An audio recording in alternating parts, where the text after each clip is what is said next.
Hello and welcome to Basin Safety Monthly Safety Trainings. This is your safety instructor, Jonathan Greiner. This month we're going to be covering cold work safety and defensive driving safety. Neither of these courses is an OSHA certification, but they are industry best practices to make sure you stay warm while you're out there working and safe when you're on the road. So with that, let's get this safety started.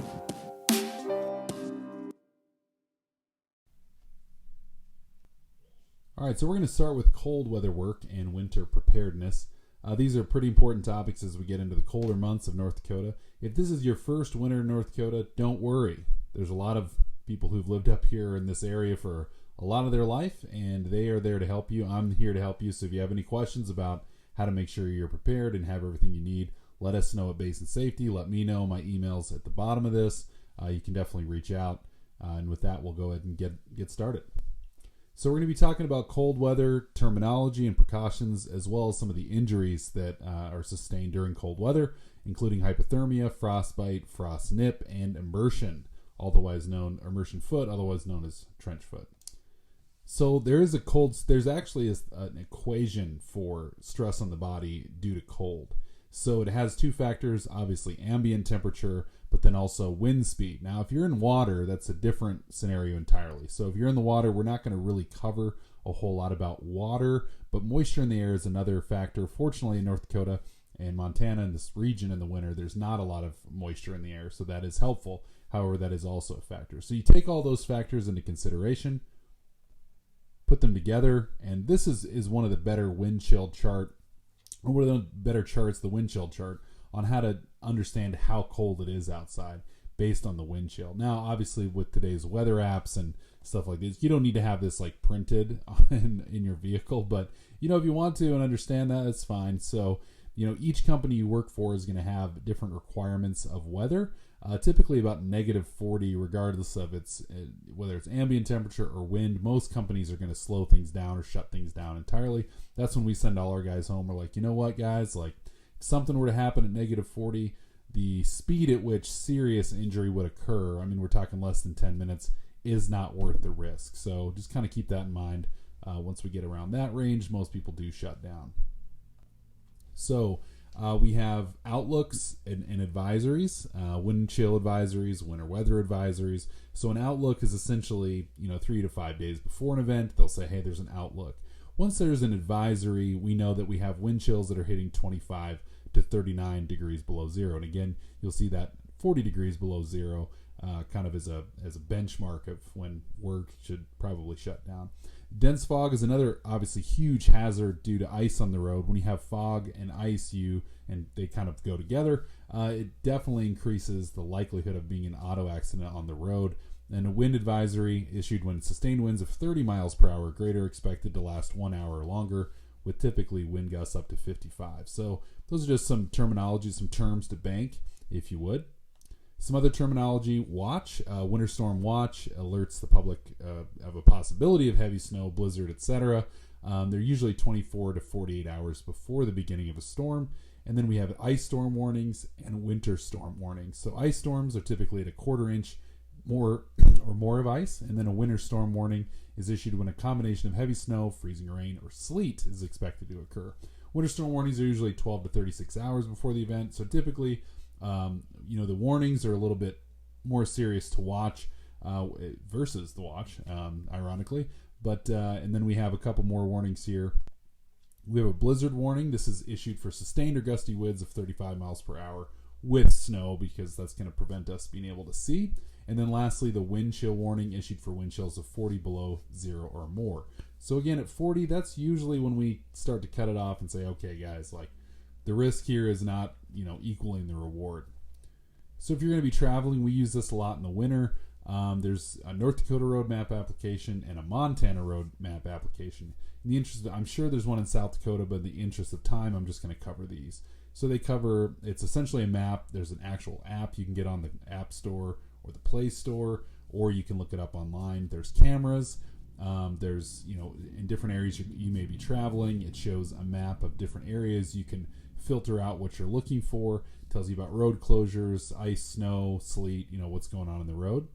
And then again, there's one in Montana. Same type of deal, kind of shows you where the problem areas are as you're driving, even has construction, things like that. So there is information out there. We like to look at this as a company and send it out in the morning, when weather is iffy, just to let everyone know where, because we travel all over the state, especially the western side of the state, on a given day. So we want to know where we should avoid, and if there's areas where we just put it off for a day or two. So some other terms here. Well, not terms, really more lists. These are the lists that, they're pretty long. I'm not going to read them all thoroughly, but I'm just going to kind of give you an outlook. So at home, especially if it's your first winter up here and you're kind of gathering stuff to make sure if you've been here for 10 years, you probably have all this stuff accumulated over time. But if you're new, you definitely want to get some of this stuff at your house. So flashlights, weather radios, there's battery powered, and there's like the wind up kind that have AM, FM on them. Extra food and water, extra supply of daily medicines, first aid kits, heating fuels, emergency heating source, fireplace, wood stove, space heaters, even oil stoves are good. And then make sure there's extra food for your pets. In your car or your cab, you definitely want to have a winter storm survival kit. Now we have these, you can just come pick up at the shop, but you can get them on Amazon. A lot of different places will have them, but you want to make sure they have the right stuff, right? So blankets are a must, candles are a must, and food is a must. Flashlight's not a bad idea. Road maps, kind of know where you're at. I mean, again, if you're from here, you might not need that, but if you're not a bad thing to have in case your phone dies. Not a bad idea to have some sort of alternate power source, whether that's one of those little power cells that you carry with you, even a solar powered cell, extra food, extra clothing, shovels, ropes or chains, tire chains, sack of sand or kitty litter, that's to gain traction if you get spun out on the side of the road. Definitely windshield, scraper and brush, jumper cables are pretty valuable. Flares will save your life, especially if you get blown in, so you can let people know where you're at.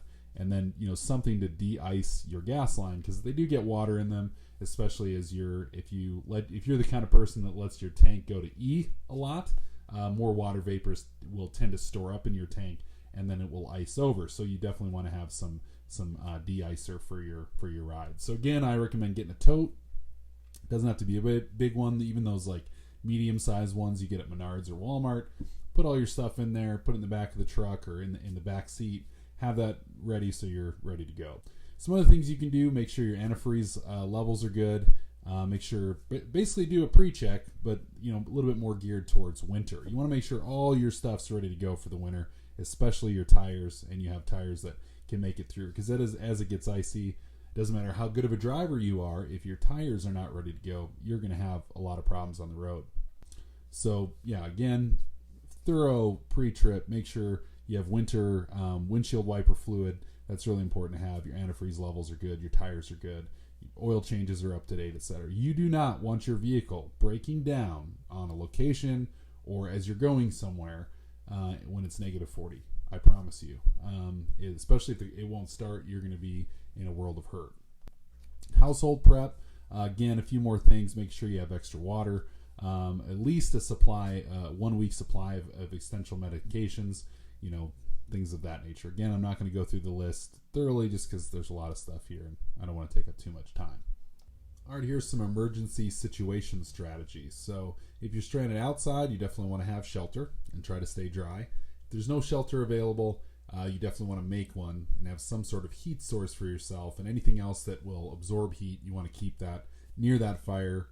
Definitely want to heat water up before you drink it, because if you eat snow, even though it will provide water, hydration, it will cool your body temperature down. If you're stranded in a vehicle, you want to conserve fuel. So that's probably the most important thing. So really, depending on where you're at and how far you're at, if you're stuck or not, you want to run the engine for about 10 minutes each hour. Keep the heat going. Keep the cab of that vehicle warm. Make sure you're visible to rescuers. Again, that's why it's not a bad idea to have road flares with you. And then if while your car's off, you want to do everything you can to not drain the battery, because then it won't be able to restart. So if you ever are stranded out there, definitely, not a bad idea to have, OnStar or something like that in your vehicle as well. So if you're doing work outside, where, most of us have to in the winter, we're still outside working. You definitely want to plan work a little bit differently. You want to do your more strenuous stuff with more breaks. You want to make sure that you're eating more, and things like coffee, while they're great, they will dehydrate you. So you want to make sure you drink plenty of water. That'll help regulate body temperature. And warm water, just kind of lukewarm water, is actually better than cold water, obviously. So your body doesn't have to work as hard to cool it down. You want to make sure you have the right PPE, and then winter clothing and winter PPE are, they're different, but they're kind of the same because that's our hazard, right? So winter gloves, insulated boots, dressing in layers is a great idea. Underlayers don't have to be FR, so if you are wearing FR, they don't have to be FR, the underlayers. It's a good idea to have some hot hands or other hand foot warming things. Base layers, hard hat liners are fantastic. Just as a reminder, you can't put your hoodie under your hard hat officially. You will, if a safety guy or OSHA guy shows up, you'll probably get in a little bit of trouble for that. And you want to make sure that your heaters are intrinsically safe or designed with tip-over protection. A lot of fires, especially in RV or recreational vehicles here. People living in fifth wheels or campers. Propane and non-tip-over style protective heaters have caused a lot of fires and burnt those puppies to the ground. So keep that in mind. All right, so we've done all the safety checks. We have checked our vehicle, made sure we had the right PPE. What are things you can, and planned our work effectively, what are some things that you can do to protect yourself from being injured while working? So if you've had previous related cold injuries, you may need to take more breaks, especially if you've had a frostbite in the fingers or the toes. You're going to need some more breaks because you're more likely to get that sickness or illness again. If you're not eating right, if you're dehydrated, if you have certain medication, when your blood's thinner, essentially what happens when you get frostbite is your blood, the water in your blood, freezes, right? Turns to ice crystals. So the thinner your blood is, the easier it is to freeze. So just keep that in mind. Same thing with nicotine. Your age obviously has an impact, either doing too much or doing too little. And then temperature, wind, and moisture, which we'll call wetness, all will in length of exposure. So these are things that will cause injury. How to prevent them? We've already talked about a few of these. Staying dry, making sure you have appropriate clothing. You don't want to sweat too much, but again, you don't want to just be standing there like a block of ice because you will turn into one. Keep active, take frequent breaks, work in pairs. Obviously, the buddy system becomes pretty important when it's super cold outside. Consume warm, high-calorie food as often as possible, and make sure you drink plenty of warm, non-caffeinated, non-alcoholic liquids. So yeah, the old Irish breakfast, isn't going to work in the wintertime if you want to prevent freezing. So ice, snow, and compacted snow, these are some other hazards that we'll see out there. We want to make sure that we have traction control devices and walk slowly across areas with ice or compacted snow. I'm a big fan of the penguin walk, which you kind of learn as a young kid here after falling down a lot of times. You just kind of walk slowly and carefully, keeping your center of gravity right above yourself. And then obviously wherever you park, you want to make sure you're not parking right on the ice, because as you step out and into the vehicle, you can slip there. So some other things that are super important during the winter walking across locations is increasing friction through traction control. Traction control devices on feet, different people have very different preferences. I'm a midsole cleat guy. They're easy to flip up. You can have them down when you're walking. And again, with the duck walk, usually having that grip is enough. But some people like the PVCs, they break for me. The chains get twisted up. They get caught on stairs. I'm not a big fan of either of those types, but it's really your personal preference. So just make sure that you have some of these. Again, the midsole cleats, you can flip them up, take them off, put them in the door, use them again. They don't get twisted up and mangled and broken as easily. Highly recommend that type, but again, 100% up to you. Scoria is another hazard that we see on location. Obviously, it's very good for not allowing, depending on where you're at, but not allowing the moisture to accumulate on the surface. It provides that nice surface at the top. However, as it freezes, depending on the size of the scoria, it can be slippery. Also, you can slip and where this is frozen solid into the ground, it can cause a trip hazard, so keep that in mind as well. All right, hypothermia. We're going to get into the illnesses here a little bit. So essentially what hypothermia is, and it can happen when it's wet, it can happen, in the water, but more often than not, believe it or not, it just happens outside, just walking around. What hypothermia is, it's the point at which the body's core temperature is not allowing it to reheat or keep itself at 98.6 degrees. So once essentially it's been overcome and it can't heat your body back up, you have hypothermia. It's not the first thing that happens. It's not like, oh, I'm doing fine, then boom, hypothermia. There's a slow, gradual kind of decline to where you hit hypothermic temperatures. Most hypothermic temperatures happen at a lot lower temperatures or a lot warmer temperatures than you'd think. So we want to make sure that we are looking for hypothermia in others. So most cases actually happen in air between 30 degrees Fahrenheit and 40 degrees Fahrenheit. The times where you'll see a lot of local North Dakotans at the end of winter, especially in t-shirts and cut-off shorts. But during the winter, especially right now, these are temperatures where, for me, I'll just be honest, when it starts to get cold, like I wait as long as I can before I have to put on my long johns and my coat, because I'm like, all right, once I put it on, I've accepted the fact that it's cold outside. And I don't want to accept that, but I always do keep a coat in the truck. But yeah, 30 to 40 is where a lot of hypothermia happens. That's because people don't think it's cold enough, but it absolutely is cold enough, especially if you're sweating outside and staying outside for long periods of time. You can experience hypothermia. Immersion hypothermia, which is what a lot of people think that hypothermia is, can happen very, very quickly if you're in water. So for whatever reason, if you're hanging out in water in the winter in North Dakota, which you shouldn't probably be doing, just go find a pool, then these are kind of the time periods. I mean, it happens very quick, right? So 70 to 80 degrees, you can, even at 70 to 80 degrees Fahrenheit, you can get hypothermia. So it's kind of wild. And then as it gets colder, especially as it gets closer to freezing, it's pretty much 15 to 45 minutes and it's over. So some stages, we have mild, this is in the water, and then down to severe hypothermia. And again, it's just kind of crazy. 90 degrees, you can get severe hypothermia if the water's that cold. All right, mild hypothermia signs and symptoms. We have physical symptoms and mental symptoms. So the physical are the easiest to see. Shivering is a good sign that, hey, your body's starting to get cold. It's trying to warm up by shaking itself. It's pretty smart defense mechanism. And then obviously once we start to feel numbness in the hands, tingling in the skin, etc., that's where we start to see some signs and symptoms of mild hypothermia. So if we can stop shivering, we're right there. But the shivering is actually the onset of hypothermia, believe it or not. And then mental, typically you're going to see disillusionment and irritability. And then as we get below that temperature, we're going to start to see some serious issues. Our lungs are going to start shutting down.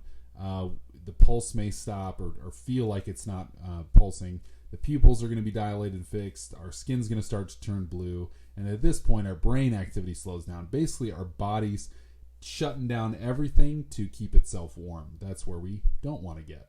So mild hypothermia, the treatment depends on how serious it is. So typically with mild hypothermia, it's about keeping them dry and getting them warm as soon as possible. We do not want to put people in warm baths or rub the skin, because if any of the blood vessels are frozen and have started to crystallize, as you rub them, they will break and they will rupture. So that's a bad thing. Frostbite is essentially the same thing, but in an isolated part of our body. That's typically where our body said, hey, you know what? I'm going to keep the core warm, and everything else, so be it. Falls off. I'm going to still survive. So heart, brain, lungs, liver, kidneys, so that last things to be affected, but fingers, arms, toes, ears, nose, things like that, they're going to get affected first. And again, what will happen is the blood vessels, actually the water in that blood freezes, and once that happens and there's a rupture, then it's going to break and you will potentially lose that part of your body. So we want to make sure that those parts of our body are covered first of all. And once those ice crystals form, if we do start to get frostbite, we need to go to the hospital if we have any chance of saving that part of our body, because the way that those are rewarmed is equally as important as getting treatment quickly. So obviously the causes are, exposure to cold temperatures. They can occur in above freezing temperatures potentially if the wind chill hits below that 32. So if you look back at that chart that I sent to you, or that I shared with you a little bit before, I'm going to actually put that as a downloadable file in here so you can download that chart. And then also contact with extremely cold objects, especially metal, will increase that because the body temperature in that area will get colder.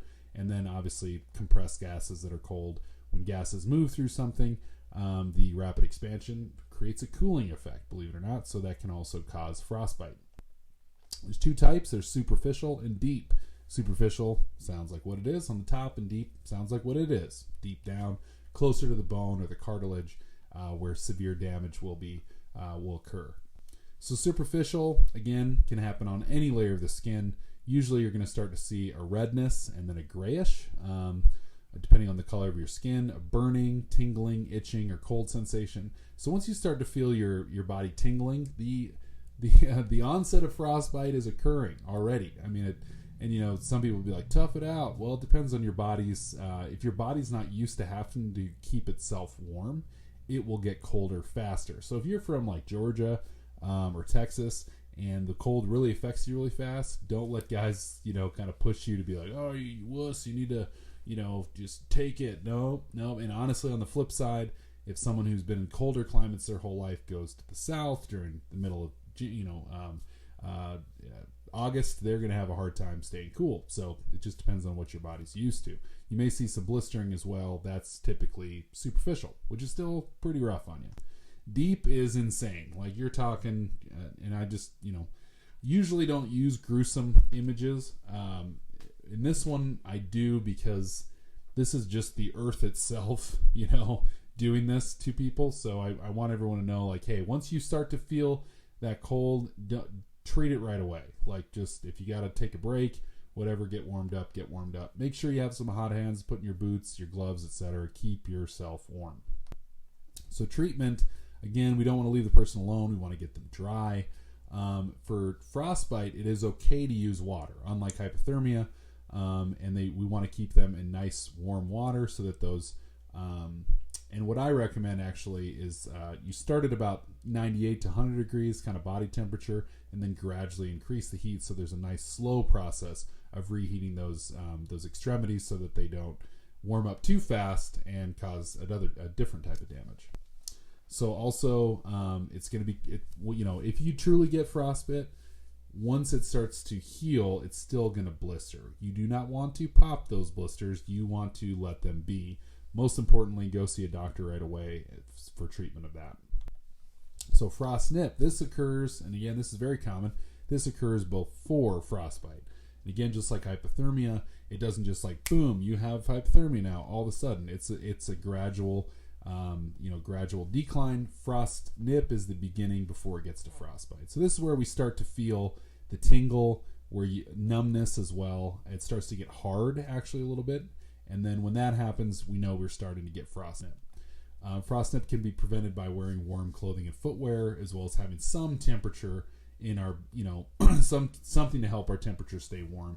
Typically something along the lines of, the hot hands, or they even have I think, is it DeWalt that has those vests that you can kind of plug in? There's a battery and they keep you warm. Great idea. Because if your core is warm, then the rest of you typically will have a good chance. So if you get stranded on a location, off a location, near a location, there's a few different things you want to make sure you have. You want to make sure you have a food supply, have a way to purify water potentially, or at least heat it up. And then you kind of want to take a prepper style strategy to this, like have more than you need, because what if it's you and you see another person? You're like, hey bro, I only got one candle and one can of beans. It's a rough life for you, right? You want to make sure you have a good amount, just like once you have a tow strap in your vehicle, you're going to be the guy that drives by a lot of people that need to get pulled out. It's similar in this world. So also treaters, you may or may not know, they typically have a burner lit and then they'll stay warm. So if there's a treater nearby and it's like life or death, you definitely want to get inside that treater. I'm not saying you're not going to get in trouble for trespassing if you're not allowed on that location, but that's one way to stay alive, is a treater or some sort of vessel building. That's all we have for cold weather safety this month. Now we're going to get into defensive driver awareness training. We're going to talk about some safety, some skills, and some different statistics that are out there to kind of inform us of what's going on in the world of defensive driving. Not a lot has changed, honestly, since last year or 10 years or really even 20 years, except for maybe distraction by texting, which is relatively new. But yeah, we're gonna get into it.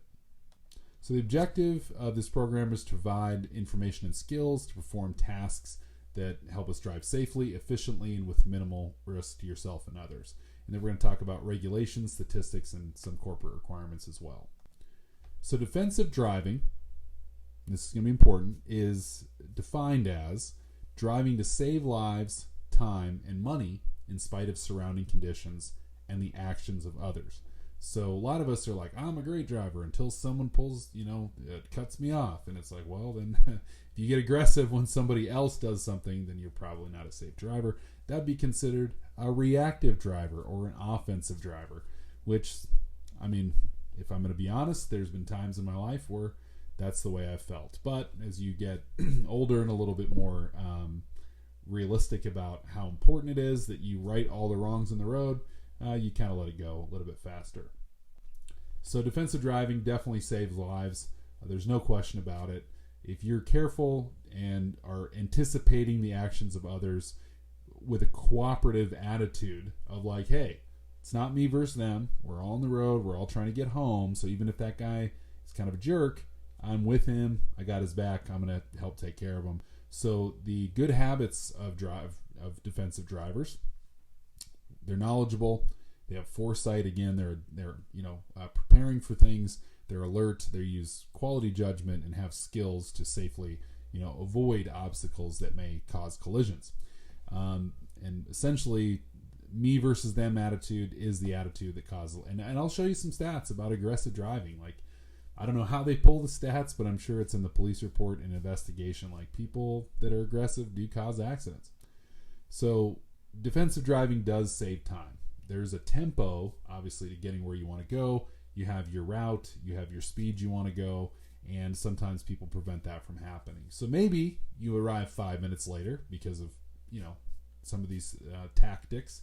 But even though you may not save time on the road itself that day, over time there's definitely a lot of time saved from not being in the hospital or not, having been in an accident.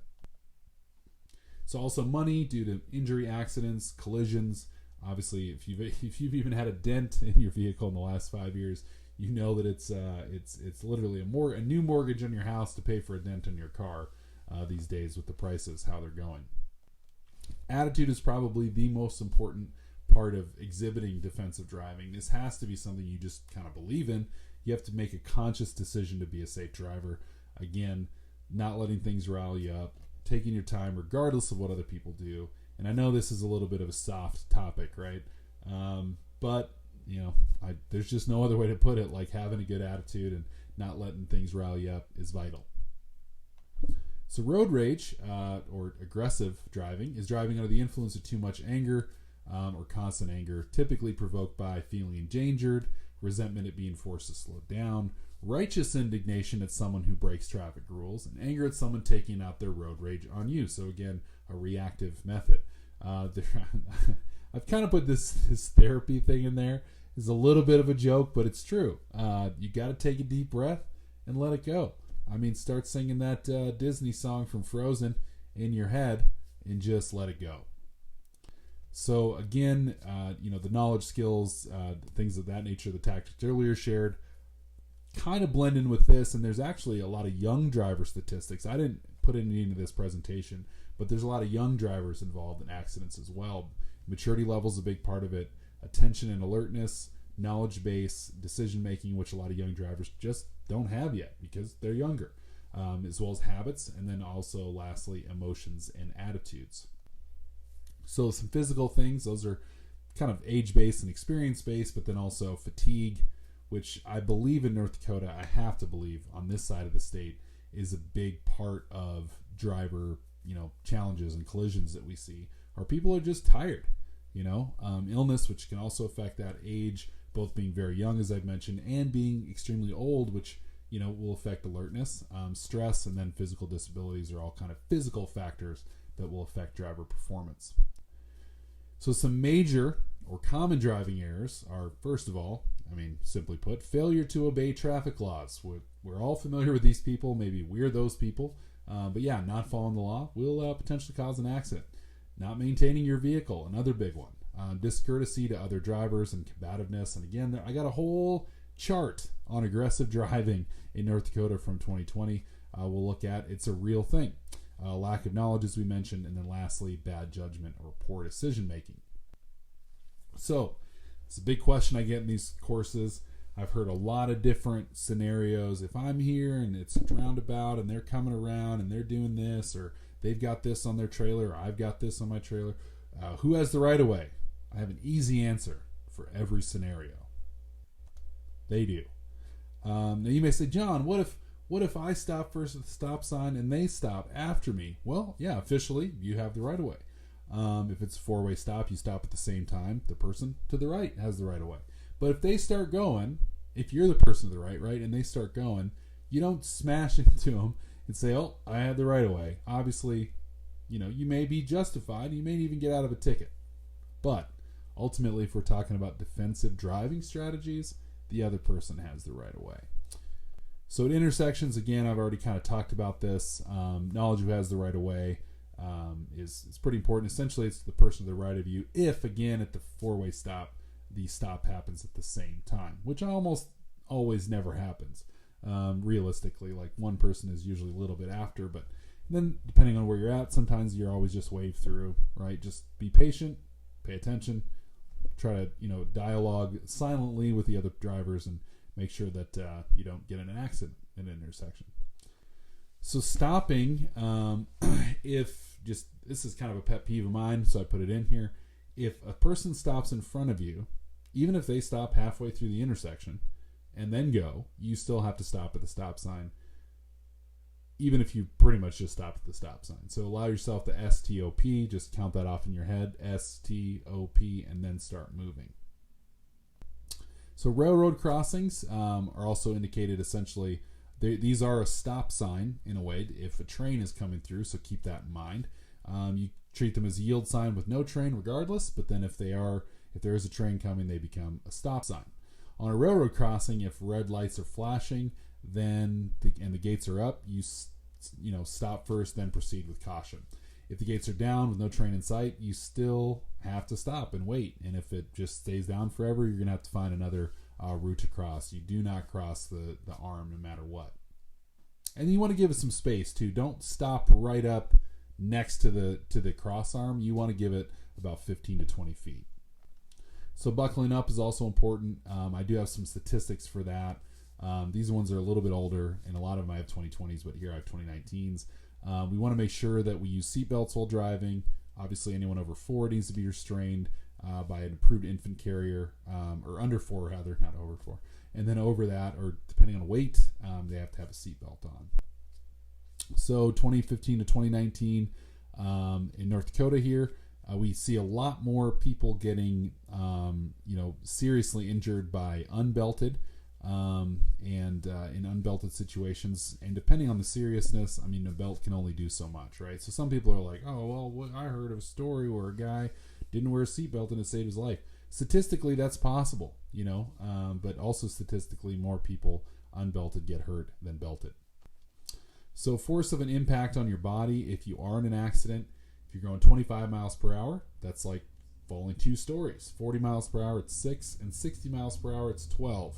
So, you're at 60 miles per hour, it's a 12-story fall, man. Like, that's pretty serious. And so you'll look at this, you'll see these in the statistics here coming up, how serious the injuries are and how bad people get hurt. Even in just seemingly minor crashes. When people walk away from serious ones, it blows me away, but that's essentially the impact to you. If you see an emergency vehicle or a law enforcement vehicle and their lights are flashing, please, for the love of everything that is good, pull your vehicle over and let them pass you. If you're on a 4-lane and they're coming the opposite direction, you don't necessarily have to pull over and stop. But if there's an intersection, I highly advise you to at least slow down in case they have to turn out in front of you. You're on a 2-lane, absolutely stop and pull over. It is my biggest pet peeve when I see an ambulance trying to weave around a dude, jamming out to Tupac or whatever he's doing. I can't stand it. Like, that's my road rage situation, just being totally transparent with you.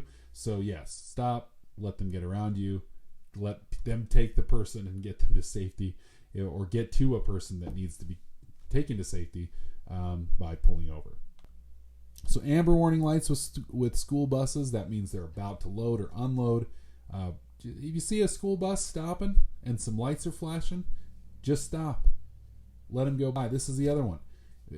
I can't stand seeing a school bus stopped with the lights flashing, stop sign out, and people are trying to weave around them. I mean, it's insane. Like, if you're this person, please stop. But more than anything, just you see that school bus start to stop, obviously near an intersection with a crosswalk, or just slow down and stop. Check your text, put her in park, just take a break.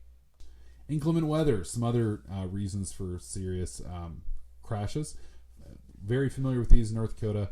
Fog, snow, rain, wind, sleet, and then rain and darkness, or wind, snow, and darkness. These things all kind of create less than ideal road conditions. All right, so hydroplaning isn't much of a thing up here, or isn't as much, rather, as it used to be. A lot of the roads have seen a lot of improvements over the last 10 years or so, but it can happen, absolutely. There are vehicles with ruts. I'm going to go to this a little bit more in a bit here, but essentially it's where the vehicles of a tire ride, kind of like a boat, on top of the water rather than on the surface of the road. So this can be caused by under or overinflated tires, excessive speed, depth of water on the road, and then lack of tread depth on your tires. So instead of gripping the road, there just isn't enough tread there, and it starts to scale on the water. No surprise here, driving at night is another it's another more dangerous time of the day to be driving, because you can't see as far as you could during the daytime, as well as the time to stop should be increased, so the falling distance should be increased. You got to be a lot more careful with animals on the road, things of that nature, just because you can't see them. So a few things to remember about driving at night. You can't see as much. The speed you travel will essentially eliminate or really affect your reaction time. Peripheral vision is extremely hindered, and so and then if you're sleepy or fatigued, this is where it's a dangerous time. So driving at night, meaning after the sun goes down or prior to the sun coming up early in the morning, that's where a lot of accidents do happen here, is early in the morning before the sun comes up. So backing rules, really a lot of accidents. Now, these are typically more minor collisions, but most accidents do occur while backing. So you don't want to trust your rear and side mirrors. They do have large blind spots. You want to make sure you check behind you. Good idea before you get in the vehicle, and some companies have a requirement for this, that you do a 360-degree walk around. Back slowly, and then be careful of small children who might walk behind your car or truck, especially if you're in a city. And then always park if you can, so your first move is forward, especially on location. Keep in mind being upwind while on location as well. Upwind and parked, so your first move is forward. So getting to some physical forces that influence driver control. 30 miles per hour, if you have a small car, which would be 3,000 pounds, take a pickup truck and double that weight. You need about 78 feet to stop. If you're 6,000 pounds, closer to a pickup truck, you need 156 feet to stop at 30 miles per hour. So when the weight doubles, stopping distance doubles. So you're going to need probably closer to 170 feet at 7,000 pounds, maybe even a little bit further. So at 60 miles per hour, you need about 303 feet to stop. When speed doubles, it's about 4 times the stopping distances through at 30 miles per hour. So increase the speed, increase the weight, increase the stopping distance. So how to calculate the stopping distance of your vehicle at a speed of 60 miles per hour? It's pretty straightforward. It takes you about 1.5 seconds to recognize that an object is in the road. And at that speed, you're going to travel about 132 feet before the brakes are applied. So about half the distance of a football field before you even tap the brakes. And then once you tap the brakes, kind of coming back here a couple slides, or thinking back a couple slides, you're talking at least another 150 to 200 feet before you stop. So seeing something and trying to stop, you're going to already have moved about the length of a football field, and then potentially even another half of a football field before you even get stopped. So keep that in mind the faster you're going in the mornings trying to get out to work. Try to leave a little bit earlier rather than trying to speed to get where you're going. So historical data, North Dakota motor vehicle fatalities are, I'm kind of in the 2020 range now. That's the most recent data I was able to pull. But essentially by month, from 2016 to 2020, we can see that July, I would have always thought and had thought that, December, January, February there were more fatalities there because, the snow. It's actually in the warmer months where we see higher fatalities. over time. However, in 2020, May was our most deadly month, and then July was up there as well. But again, December, January, February, I think it's because people are driving a little bit slower, paying a little bit more attention. But statistically, the lowest months are winter months for fatalities. So, I mean, that's an interesting statistic if you think about it, because I always thought it would be the opposite. So yes, on holidays, fatalities do happen. So in 2020, we had one on New Year's, one on Memorial Day, 3 on Independence Day, and then none on the other days. So Independence Day, again, I mean, we all know people maybe have one too many, get behind the wheel of a vehicle, and bad things happen. So fatal crashes overall by county. So we have there's 53 counties. So in 2019, there were 35 counties with fatalities, almost all of them. In 2020, it was 31, so that number dropped a little bit there. And then you can see that McKenzie and Williams are kind of, in 2019, McKenzie was actually the worst, and that's actually jumped down below Fargo, or I can't remember the name of the Fargo. I think it's Adams, maybe. I can't remember off the top of my head. So you can send me an email if I'm wrong about that. But yeah, McKenzie and Williams are still pretty high, and they continue to be high over the years. So aggressive driving and alcohol are other main contributing factors. If you think of last year, how many fatalities there were, 39 of them. 39 of all those fatalities were involving alcohol, and then 33 involved aggressive driving. Now, it is possible that there's some merge there, right? But yeah, total, it's crazy. So 37 total fatal crashes involving 39 people that died, and 407 injuries due to alcohol. And then 34% of all fatal crashes involved aggressive driving. So again, something to keep in mind. Try to be patient, try to chill out, and definitely don't get behind the wheel while intoxicated. So in about 1 second at 55 miles per hour, if you're looking down to check a text or something, it is like driving the entire length of a football field as you're looking down and looking back up. So keep that in mind as you're speeding. If you're tempted to look at your phone, get Siri in your vehicle, get CarPlay, something where you don't have to be looking down at your phone while driving.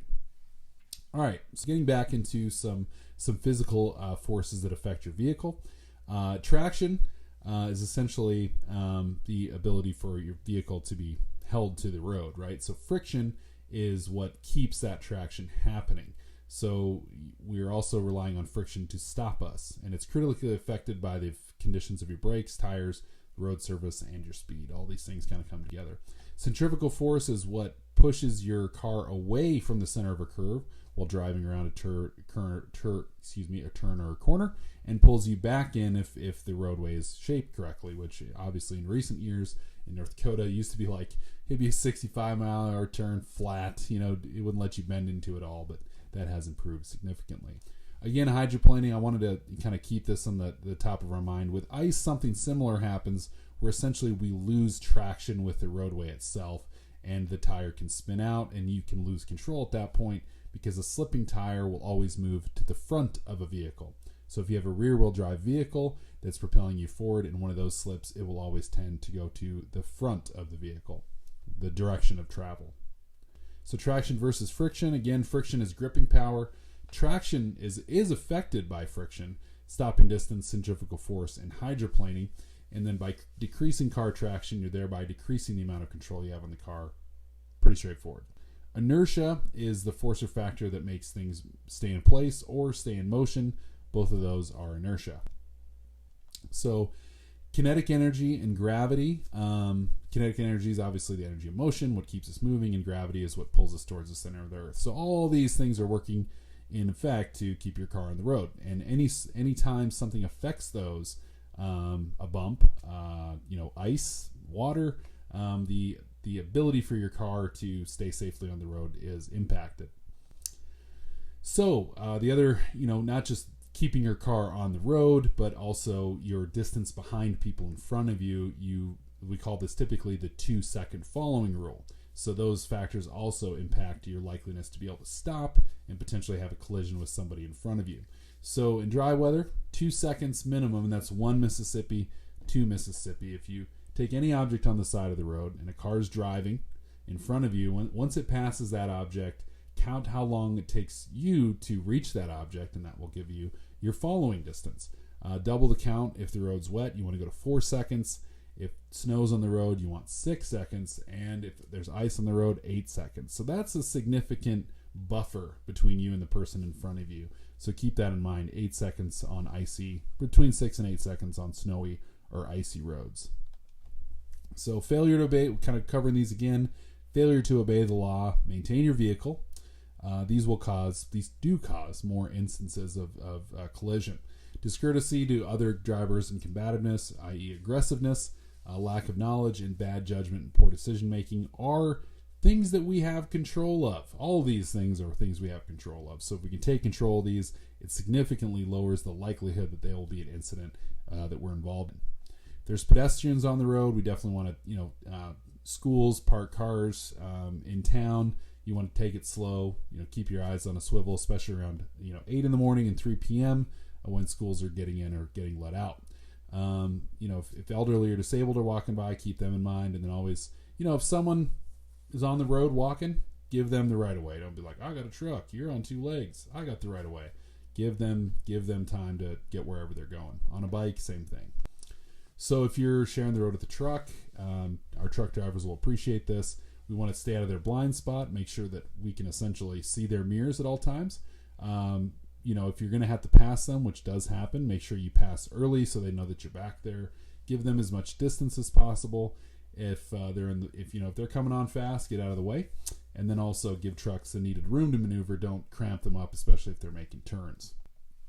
Bicyclists or cyclists, and I specifically chose this picture on purpose because this guy has no business riding his bike out on a country road. No, I'm just joking.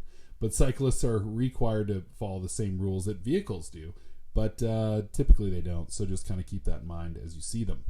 Motorcyclists, same thing, but a lot of motorcycle deaths and accidents that happen across the country every year. A lot of times people don't treat them with the distances that they need. So make sure that if you're around them or if you're driving one, single and execute your maneuvers early. Increase following distance and be very careful at intersections. Don't blow by these guys really close. They can lose control of their motorcycles, and the guy just wants to enjoy a ride. He likes to feel the wind going through his hair and feel young again. So just you give him some space. Threat of rear-end collision if someone's coming up behind you while driving. Few different things you can do, and what I always do, I kind of learned this in driving school early on in life. You always want to, as you're pulling to a stop, kind of check your rear view mirror and make sure that if someone is stopping behind you that they're not coming up too fast. If they are coming up too fast and they don't see the stop sign, they're texting you, driving, whatever, you do want to pull forward as much as you can to increase the stopping distance. Brace yourself and then release the brake before being hit. You want to provide less of a immovable object that they're going to hit, and that can potentially cause other problems. So it is situational. It's not always the case, especially if you're in an intersection where there's cross traffic. But keep that in mind. If the way in front is not clear, you're going to brace yourself and hold the brake down. Try to prevent yourself from getting hurt. But that's not a great situation. What I recommend doing is, if you can, drive out of the way entirely. Get out of the lane. You see someone coming up on you fast, try to get over so that they don't hit you.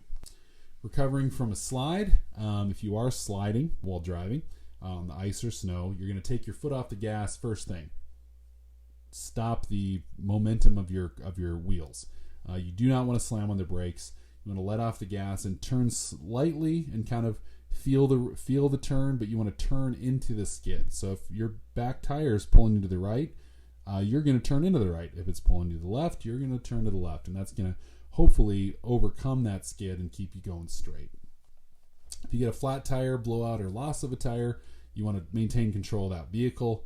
Don't slam on the brakes. That car, once you let off the gas, it's going to slowly start to decelerate, and then you want to do that slowly since you've lost some of your braking capability, and then gently come off to the side of the road. Steer straight as you can, and then pull off the right of the way and stop. Same thing if you go into the ditch. Do not try to pull yourself instantly back on the road. You will flip your vehicle. If you're going in the ditch and it's out of control, you just let that puppy go straight into the ditch, stop, and then get back onto the roadway if you can safely. If your vehicle breaks down for whatever reason while you're driving, you just want to make sure that you're visible. You want to get as far out of the way of traffic as you can. Turn on your flashers, and then if there is someone else stopped on the side of the road, you want to give them some space, reduce your speed as you approach, and then always watch out for people on the side of the road. Well, that's all we got for this month, both defensive driving and cold weather work safety. If you have any questions, again, my email's at the bottom. Any tips or tricks you want to put in here that may help other people, let me know. I'll include it in my next iteration of this training. Really appreciate you guys being a part of this. And with that, let's keep this safety going.